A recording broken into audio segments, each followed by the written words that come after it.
are going to continue in our book reading, Washington in the Lap of Rome by Justin D. Fulton. Remember, it was written in 1888. We're in chapter 11, The Lap of Rome. In a city cursed with malaria is a cesspool, so large that it spreads contagion through many cellars, up into offices, into stores, and infects the town. In winter, they do not clean it out because of the cold. In summer, they have another excuse. It is covered with boards. Ever and anon one rots. A horse breaks through and is ruined. A man falls in and dies. Then comes a spasm of indignation, and many declare the cesspool must go, but it stays. It is working mischief. Romanism is much like it. It poisons the air and affects the health wherever its virus is inhaled. It is bad and bad continually. Few care to touch it or describe it. The cesspool is covered over. It ought to be cleaned out, but it is not. There are reasons why the many fail to attack the error or fight the sin. It controls votes. How many? Few know. The leaders of the Romanish cohort are astute, far-seeing, and brave. They work together, strike an organized blow, are conscienceless, and so are never hindered by principle or restrained by honor, tightness, or righteousness. They are a bandit against virtue, education, and progress. They are not ashamed of it. They will shut the best histories out of the school. There is a spasm. Meetings are held. Rome is attacked, and Rome is silent. But the books stay out. The Protestant teachers turn Catholics for place and pelf, and Rome laughs and moves on, securing the acquiescence, if not the favor, of politicians. So in regard to morality, a man breaks through into the cesspool. He is covered with filth. Romanism is revealed, and the people declare now it must go, but a new board is laid over the whole. Lime is thrown in. The stench is killed for the moment, and Rome increases in power. Rome stands by Rome, as true men would do well to stand by true men, but as true men seldom do, while the emergency is on and help is needed. Why priests should wed was written to save women and girls threatened by the filth of the confessional. Much that is vile and too filthy to be real. Too filthy to be read with pleasure or profit to the individual pursuing it has been omitted. For this, the author has been blamed by good men and women. We do not know about it, they say. You say there is a cesspool. You say it is beyond human belief or vileness. We do not have more than the words of men like you.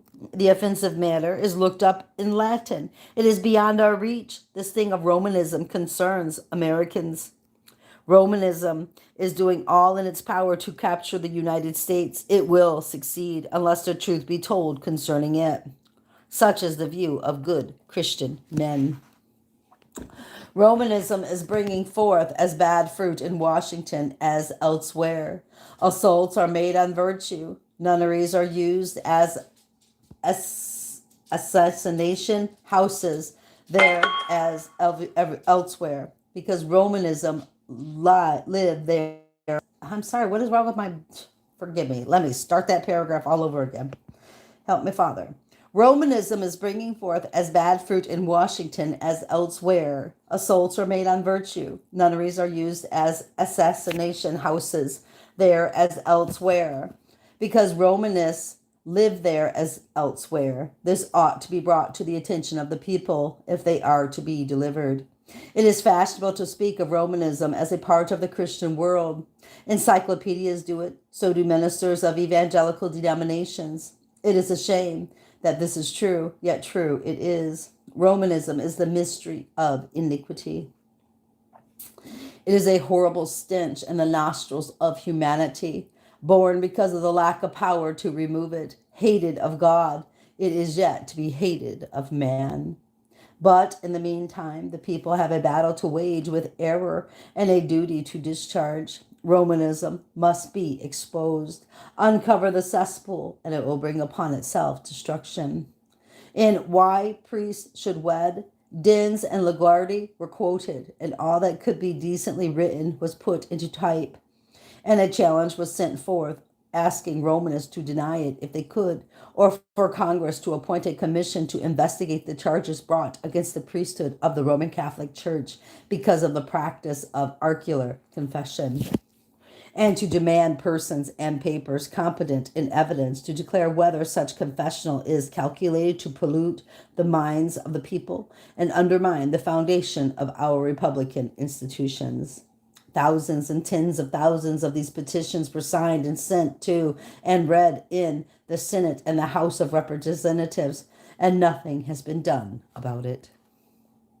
In the meantime, the author congratulates himself as having built better than he knew, because Romanists know what is left out in the blank spaces as Protestants do not. And the effect of the book has been helpful to Romanists, great numbers of whom, because of its appalling revelations, have abandoned Rome forever. It has been charged that in Why Priests Should Wed, the quotations are largely from Dens and Laguardi and not from theologians of the Roman Catholic Church in America. This was because Dens' theology has been endorsed by the prelates in Ireland as the best book on the subject that could be published as late as September 15th, 1808, and by the Archbishop of St. Louis, Missouri, in February 1850, by Bishop Kenrick of Philadelphia in 1861. $1,000 reward was offered in 1873 to any accredited Roman priest or bishop who will disprove the horrible disclosure contained in a book translating from Latin into English and German from the Secret Theology of Peter Dens and Francis P. Kenrick, published in Chicago 111. No reply has been made because a refutation is impossible.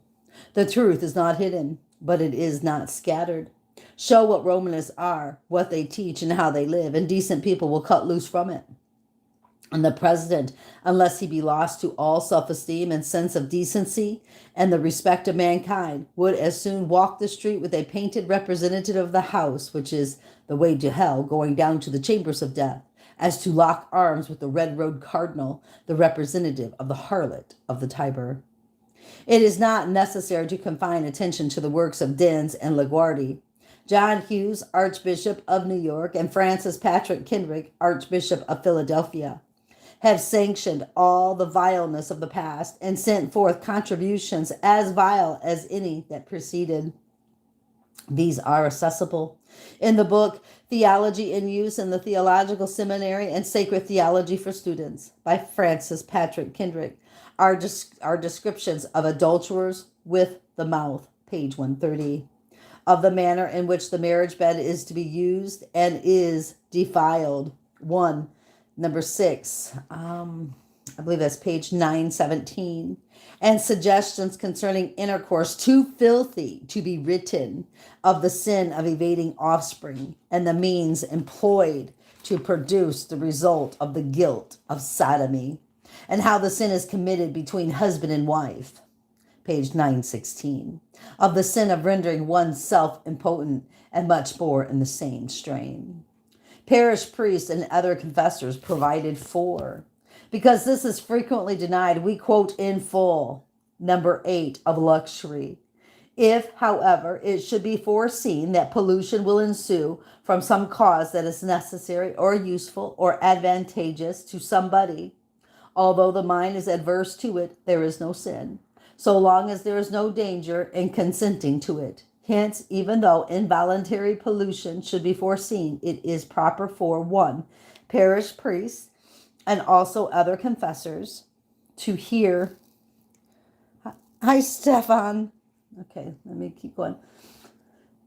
Number 1, parish priests and also other confessors to hear the confessions of women, to read treatises on obscene subjects, to touch the parts of a sick woman, to accost, kiss, or embrace women according to the custom of the country, to wait on them in bathing, and other things of a similar character. Number 2, it is lawful for anyone who suffers great itching in the privates to relieve it by touching, although pollution may follow. 3, so it is useful to ride on horseback for a person, even though pollution should be foreseen, and much more of the same character. 4, it is lawful to lie in any position to rest more conveniently. 5. To take warm food or drinks in moderation and to lead in decent dancing.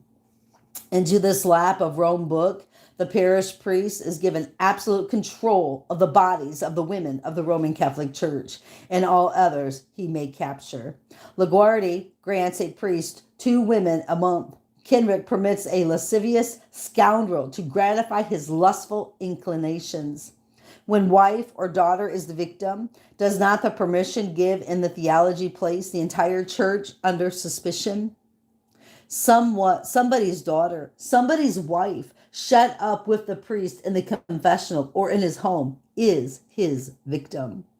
Let us turn now to the Garden of the Soul, a prayer book commonly used in the Roman Catholic churches and for sale at Roman Catholic bookstores and commended by Archbishop Hughes. And on pages 213 and 214 are these questions to be asked by a Roman Catholic priest of any female from 7 up to 70. Have you been guilty of fornication or adultery or incest or any sin against nature, either with a person of the same sex or with any other creature? How often? Or have you designed or attempted any such sin or sought to induce others to it? How often? Have you been guilty of pollution or immodest touches of yourself? How often? Have you touched others or permitted yourself to be touched by others immodestly, or given and taken wanton kisses or embraces or any such liberties? How often? Have you looked at immodest objects with pleasure or danger? Read immodest books or songs to yourself or others? Kept indecent pictures? Willingly given car to and taken pleasure in hearing loose discourses, or sought to see or hear anything that was immodest? How often? Have you exposed yourself to wanton company, or played at any indecent play, or frequented masquerades, balls, comedies with danger to your chastity? How often? Have you been guilty of any immodest discourse, wanton stares, jest, or songs, or words of double meaning? And how often? And before how many? And were the persons to whom you spoke or sung married or single? For all this you are obliged to confess by reason of the evil thoughts these things are apt to create in the hearers. Have you abused the marriage bed by any action contrary to the order of nature, or by any pollution, or been guilty of any irregularity in order to hinder your having children?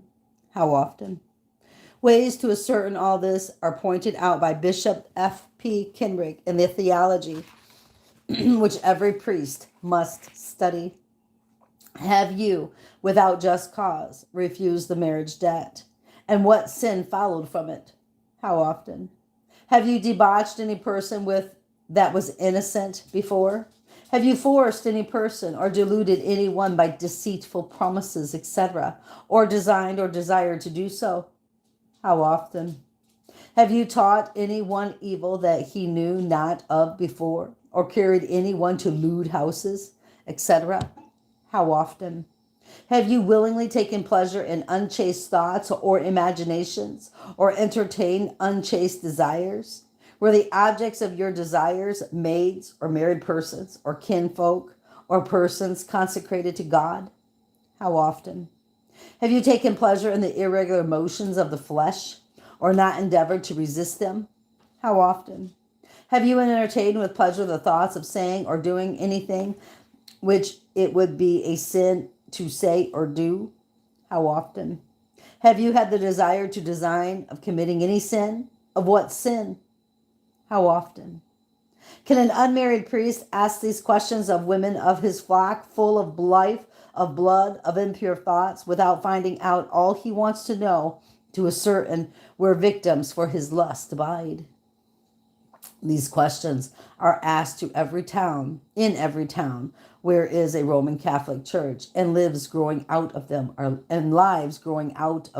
lived. And this place is the cesspool, full of contagions in juxtaposition. I can't say these words, I'm so sorry. In juxtaposition with us all. Paul asked, Shall I then take the members of Christ and make them the members of a harlot? God forbid. What? Know you not that he which is joined to a harlot is one body?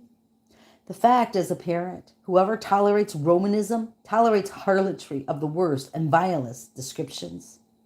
Turn now to Dens, who is authority.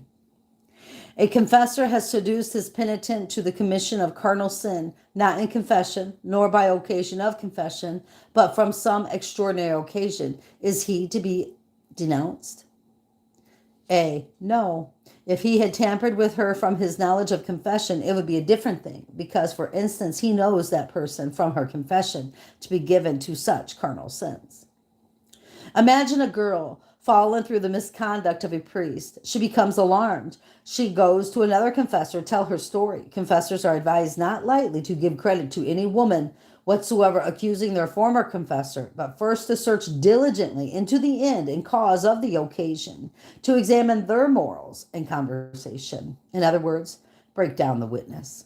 For which reason, observe that whatever person, either by herself or by another, falsely accuses or denounces a priest as a seducer, incurs a case reserved for the Supreme Pontiff. Antoine, page 428. There is no protection for virtue in the Roman Catholic Church. The priest tells the woman she does not sin by yielding. He confesses to a priest and is absolved. All unite against virtue. Is not the window open? Cannot men see the character of Romanism to which the Republic and the United States has surrendered? What will citizens of the Republic do about it? This is the question which must be answered by Christian men and women. Nuns walk the streets of Washington in procession with smiling faces and defiant, don't care look. Sleek priests dwell in palatal residences and have things their own way. Members of Congress surrender their wives and daughters to their care. Vast sums are given to propitiate the favor of Rome. The peril increases, not because Romanists outnumber Protestants, but because Protestants are silent who ought to speak. There is the lap of Rome in Washington. The nation's capital has fallen into it, and ministers are as silent about it as if there was no peril. For shame. All this shows, as was said in Why Priests Should Wed, that Francis Patrick Kenrick and John Hughes, who wrote, must have had an acquaintance and a practice in indulgence entirely opposed to the profession of celibacy or the existence of virtue. The Book of Kenrick and the Garden of the Soul ought to be suppressed by legal enactment, and ocular confession should be banished from the Roman Catholic Church in America. Polygamy among Mormons is virtue personified in comparison. Ocular confession is now the prolific source of gross lasciviousness and is destructive of virtue in the hearts of the priests who officiate in the confessional. These infernal questions, framed by Bishop Kenrick and Hughes, propounded by bachelor priests to females of all ages, from 7 years and upwards, and the obligation of the confessional, binding them under pain of eternal damnation to eternal secrecy, is bringing forth a terrible harvest of lust and crime. Rome does not preach, she plots. Rome cares not for public opinion or public remonstrances, so long as she can control votes and get on increasing in wealth and power. In Eugene Sue's Wandering Jew, Jesuits are uncovered in their hellish plottings and intrigues.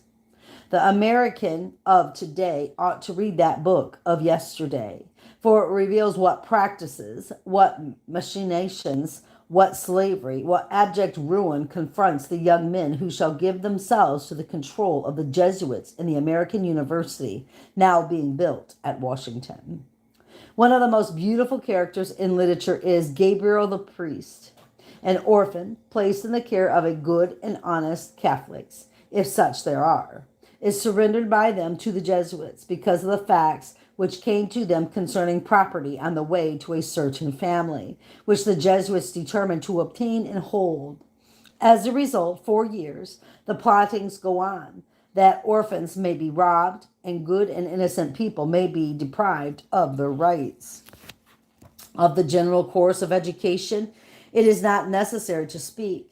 It has been described 1,000 times. It is the same at this time as in the days that are gone by. But the training much ought to be said. Gabriel enters the college.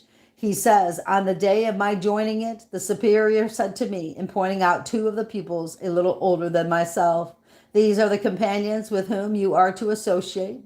You will walk with them always, but all three together, the rules of the house forbidding any conversation between two persons alone.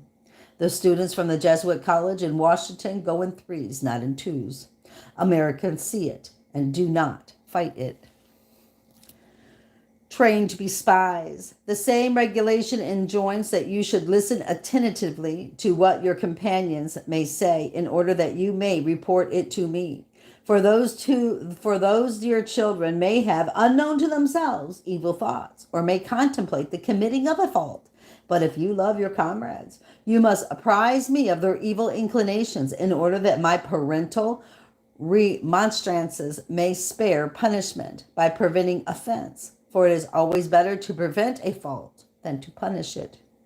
What wickedness.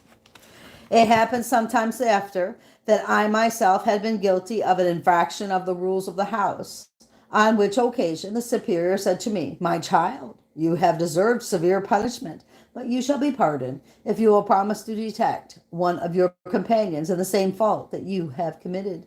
And all this is done in the name of that. Wow. Is most holy.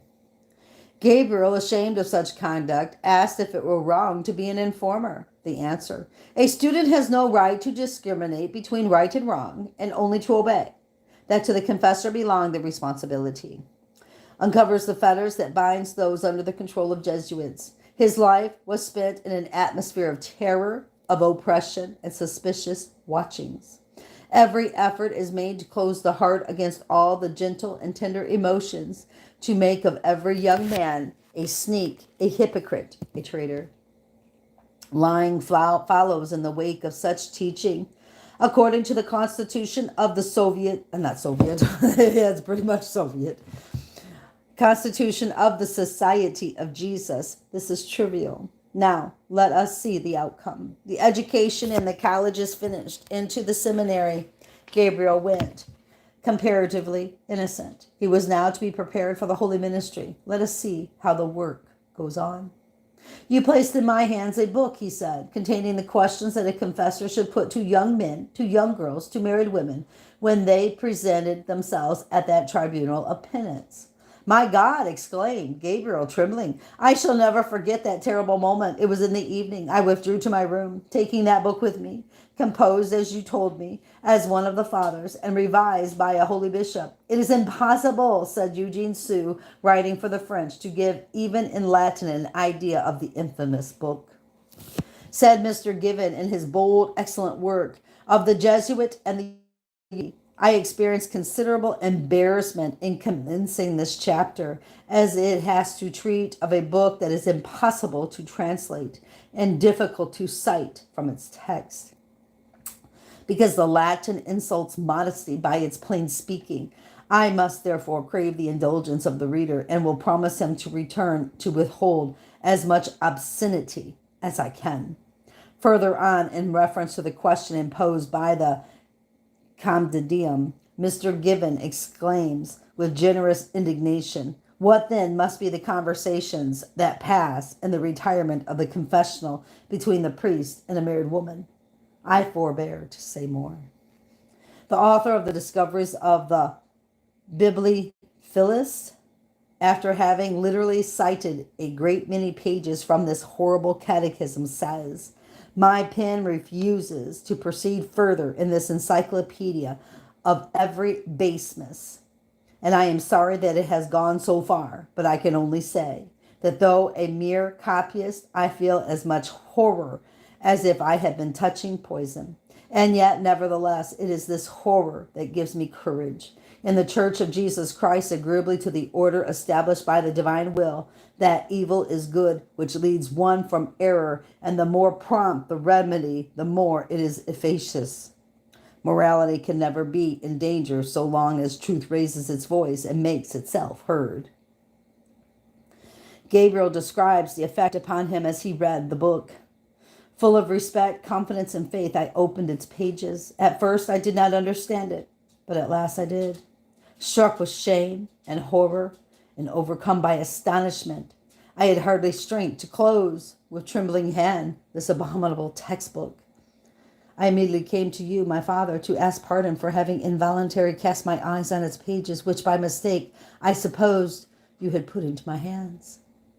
You may remember also, said the priest, that I quieted your scruples, explaining to you that it was necessary that a priest who was destined to hear all things under the seal of confession should know all with the power of appreciating it, that the society imposed the reading of the compendium as a textbook on you deacons, seminarists, priests, who might be called to the sacred duty of confession. I believed you, my father. The habit of passive obedience was too strong upon me. Discipline had so utterly deprived me of all self-examination that, spite of my horror, for which I then reproached myself as for a heavy fault, in remembering your words, I returned with the book into my room. I read it. Oh, my father, what a revelation was there of the excessive refinements of criminal luxury. Then in the vicar of youth, I had been alone upheld by my ignorance and the assistance of God against sensual struggles. Oh, that night, in the midst of the deep silence of my solitude, trembling with fright and confusion, I spelt over that catechism of monstrous, unheard of, unknown debaucheries in proportion as its obscene pictures of frightful lust were presented to my imagination, till then chaste and pure, you know, O God, that it seemed as if my reason had become weakened, yes, and had entirely gone astray. For although I desired utterly to fly from this infernal book, yet I know not by what awful, frightful attraction, by what devouring curiosity, I was still held breathless over its infamous pages. I felt as though I would have died from shame and confusion, and yet in spite of myself, my cheeks were burning and a corrupting warmth circulated through my veins, and these terrible illusions assisted to complete my wanderings. It seemed as though lascivious phantoms were starting from its accursed pages, and I lost my recollection in seeking to avoid their burning embraces. The terms in which you speak of this book are highly blamable, said the priest. You were the victim of your own excited imagination, and it is to that alone that you ought to ascribe those fatal impressions, instead of imputing them to a book, excellent and irreproachable for its purpose and authorized by the church. Truly, my father, replied Gabriel with the most profound bitterness, I have no right to complain that my mind, till that time innocent and pure, should henceforth be polluted with deformities that I should never even have dreamt of. For it is not likely that any who could have given themselves over to such horrors would have asked pardon from them of a priest. These are matters on which you are not competent to judge, angrily replied the father d'Acharny. Then I will say no more on that subject, said Gabriel as he proceeded. A long illness succeeded this awful night. After it, he went as a missionary to America. It is refreshing to read this description of his enjoyment of freedom. From my childhood, I had always either lived in a college or a seminary in the state of oppression and continual dejection, and from being always accustomed to keep my eyes upon the ground, I had never known what it was to contemplate the heavens or the splendid beauties of nature. Oh, what profound, what religious happiness I enjoyed on first suddenly finding myself transported amongst the imposing grandeurs of the ocean. Then during the voyage, I contemplated myself between the sea and the sky. I then seemed as if I had quitted a place of thick and heavy darkness. For the first time for many years, I felt my heart freely beating in its bosom. For the first time, I felt that I was a master of my own thoughts, and I then dared to examine my past life as one who looks from a precipice into the deep and darkening valley beneath him. Then strange doubts came across my mind. I inquired of myself by what right or to what end I had been so long a time oppressed and borne down. deprived of the exercise of my free will, of my liberty, of my reason. Since God had endowed me with all these, then I reasoned that perhaps the ends of that grand, beautiful, and holy work to which I had dedicated myself would one day be developed and compensate me for my obedience and resignation.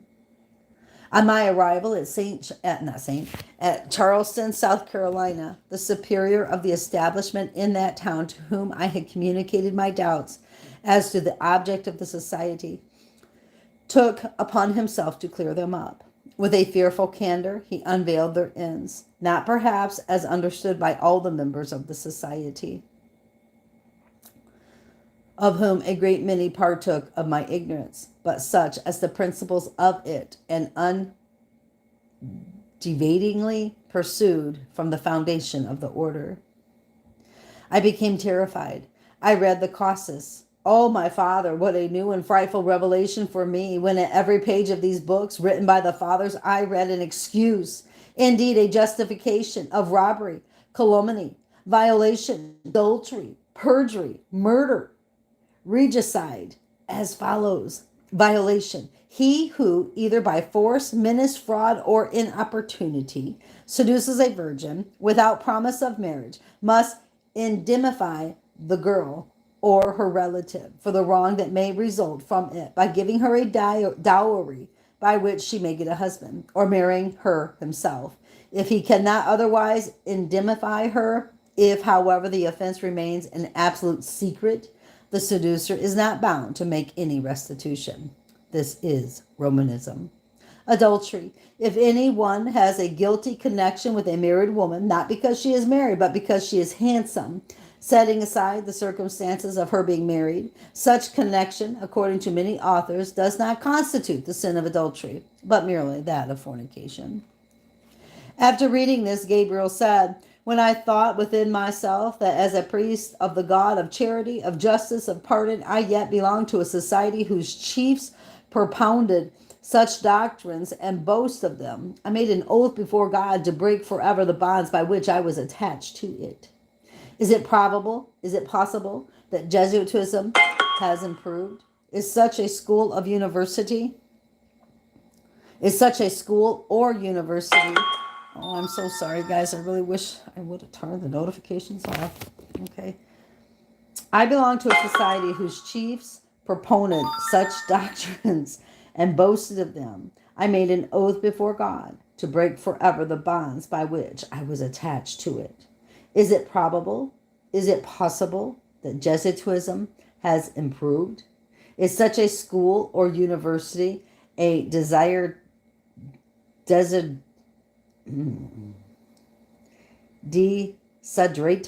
in this land? Do we need to have American youth doomed to such a discipline?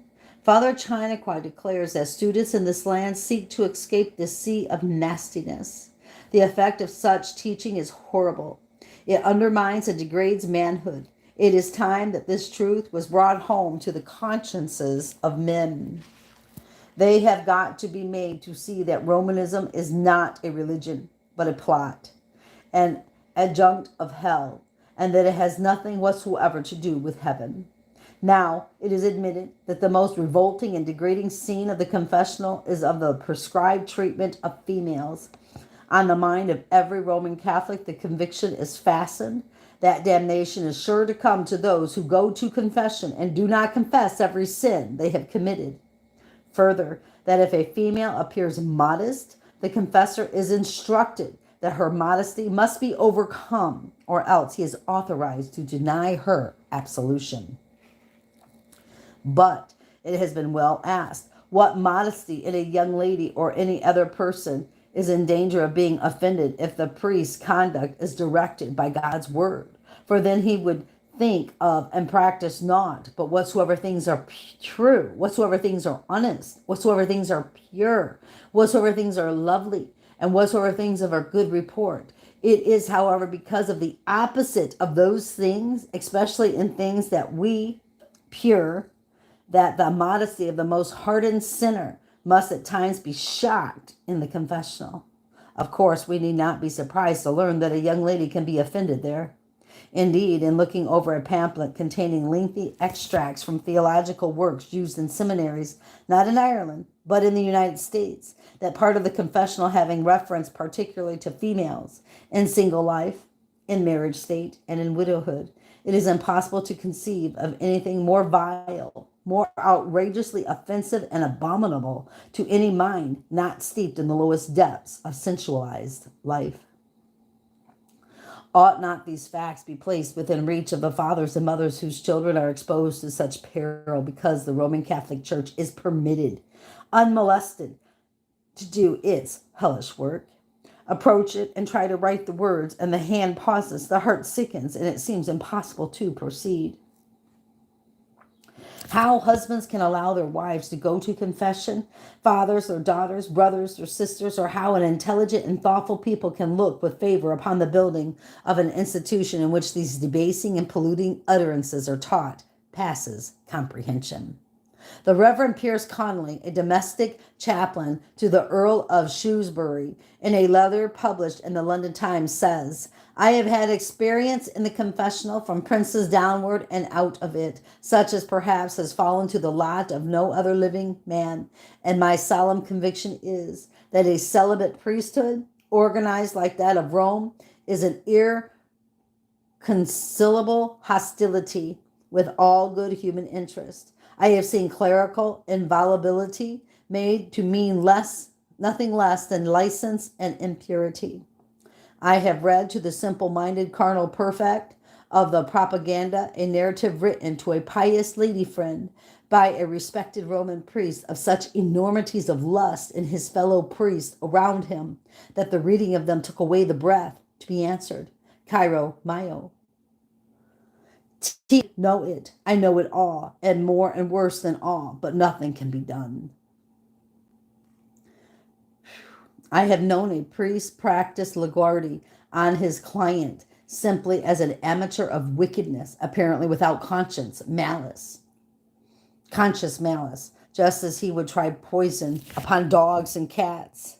In Iago, without even an imagery wrong from anybody. And I have seen priests of mean abilities, of coarse natures, and cross-breeding practicing upon pure and highly gifted women of the upper ranks, married and unmarried, the teachings of their treacherous and impure casuistry, and with a success that seemed more than human.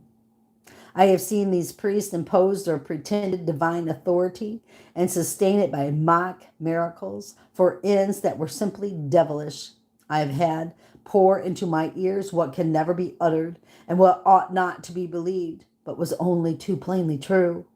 And I have seen that all that is most deplorable is not an accident, but a result, and an inevitable result of the working partial system of the Church of Rome, with all its stupendous machinery of mischief. And the system is irrevocable and irremediable. Yet this is not all. It is even not the worst. Man is what woman makes him, and the priest unmakes the woman and subverts the solid edifice of the ruin of the foundation. What shall be done about it? Shall the truth be scattered? The need of it is apparent in this and other lands. The chairman of the Chile mission of the Presbyterian Church writes as follows: My dear brother, I have read your book, Why Priests Should Wed, and beg to say it is just what is needed. I wish you had the power of reading the secrets of the greatest secret society in the world, the Roman Catholic Church, as these secrets are hidden today in the United States. I would give you some live facts of the present moment concerning the great harlot as this immense institution has developed here. I will write my request and then give you a fact or two as illustrative of the beast you are trying to destroy. 1. Have you any objections to our translating and printing your book in Chile? 2. Would you object to its coming out in Spanish in an unmutilated form? And if so, would you be willing to supply us the suppressed matter so that it could be restored in the translation? Let me add now a fact or two that will illustrate. First, your theme, why priests should wed. And secondly, the benumbing influence of this horrid system on not only the conscience, but also on the moral sense of the Romanists and the manliness and womanliness of the members of this depraved society. The Sorta Cura, or Vice Cura, in Perel ruined some time ago, one of the teachers in the public school. The lady lives now in San Carlos, and the child is in Chilean, and the cura still performs his functions. The principal cura of Perel says that it is of no consequence that he is ugly. Give him but 2 hours with a woman and he can destroy her. This beast is in full charge of the parish church of Perel and has been transferred to that church because of complaints against him for seducing women. Another cura came one night to a house where 2 young men were visiting 2 young ladies. He called the young ladies to sit, one each side, and spreading a manto in front of the 3, began under the manto to handle the girls. The young men saw him do it and had not spunk enough to kick the drunken rake out of the doors. The mothers do not seem to make much objection to such actions. The mothers know of the unhappy relations of the priests with their daughters and say nothing. In Quaqueens, the other day, a young woman ran into the chancel just after the priest had consecrated the wine and was about to drink it. She snatched the chalice from his hands and in the presence of the congregation shouted, "You are a bad man and not worthy to drink that cup." And at the word, she drank the wine herself. The next Sunday she was in her place in the choir and nothing was done to her, though she had done a deed that would have put her in prison. But the priest retired from the church and went somewhere else. The parents of the young woman says she was justified in that act. The account was published 1 week ago in El Sur, a paper of Concepcion.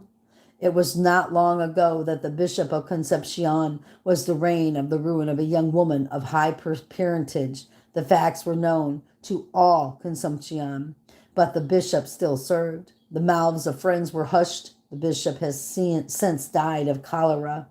A gentleman in La Serena told me of the fact that a servant girl in his house was found in the family way, and the author of her shame was an official member of the bishop's house. This gentleman went to the bishop and had the delinquent discovered and transferred to some other part. Had the child been born alive, it was his intention to make the priest support it. When after a long vacancy, the present archbishop was called to fill the see.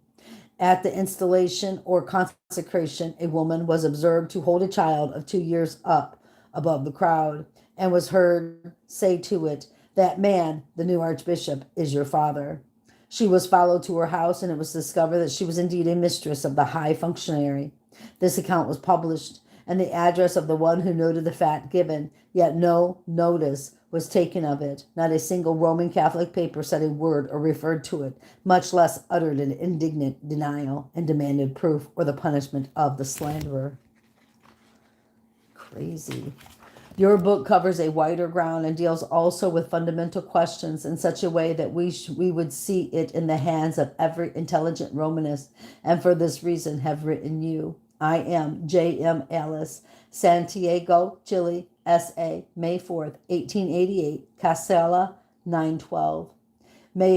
While it may not be wise to do more than has been attempted in why priests should wed, it does seem important that the truth be given to the men and women of this Western world, that they may judge truly the character of Romanism, the lifelong foe of morality, of virtue, and of Christianity.